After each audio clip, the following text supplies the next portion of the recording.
This is the video for my digital storytelling prototype visual novel. It is called Lost in the Woods, as it is a horror-style retelling of the Red Riding Hood fairy tale. Let's begin.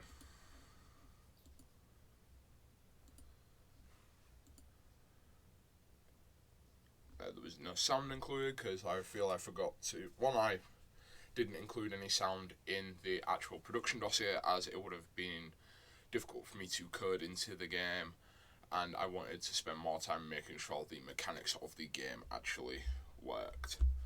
As you can see, there was some animation in this where the character Red comes in from the left and the right, and positions himself on the left, and they have a movement animation attached to them. At this point, the character Red asks for the player's name, and the player can write down whatever they want. So, this, for example, and from then on, whenever a character addresses the player, if it's directly to them and they know their name, it will refer to them as whatever name they've typed. I will showcase this again in some other runs to showcase the different endings that the player couldn't have in this prototype. So now the player is faced with their first choices. Can they call out to the girl or continue walking towards town? Say if this one, they walk towards the town. And it transitions to the next scene. The man runs up to you. Again, it has a similar animation as I've addressed previous. Let's see, his daughter, he tells you about Red. And then, because you have seen her, you can either lie or you can tell the truth. Say they lie for whatever reason, just because the player feels like it for a change. Let's walk to the nearest inn and get back for the night with the transition to the next scene. And then it's a game end. So this time, let's start, and we've gone through this. Now, say, what's your name? Say, someone else. Let's say Luke. And now it's Luke. And it tends to walk away. Let's call it to the girl.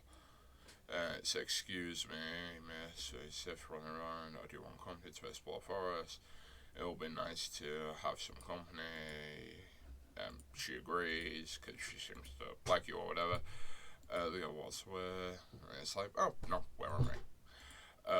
You try to find your way back to the village, and you come to a fork in the road. Say left or right. Say you feel like going left, right even.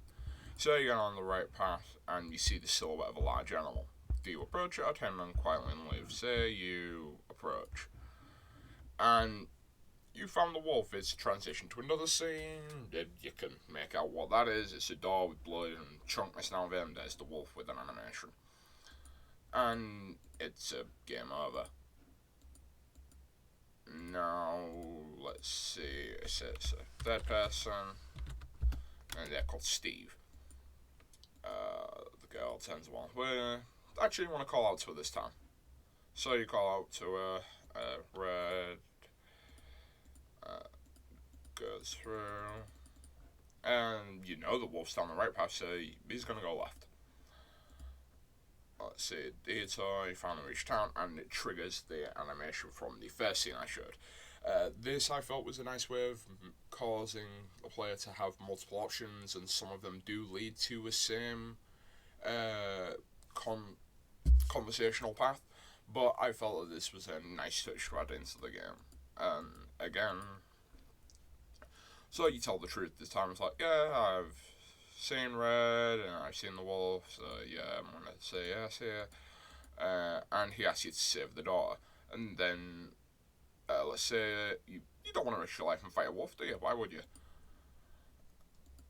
So it's understand, and then you walk away, and you turned away from the inn because they wanted you to go help Red. Just small village, why not? And then it's a bad end. And that is the prototype for my game. Thank you for watching.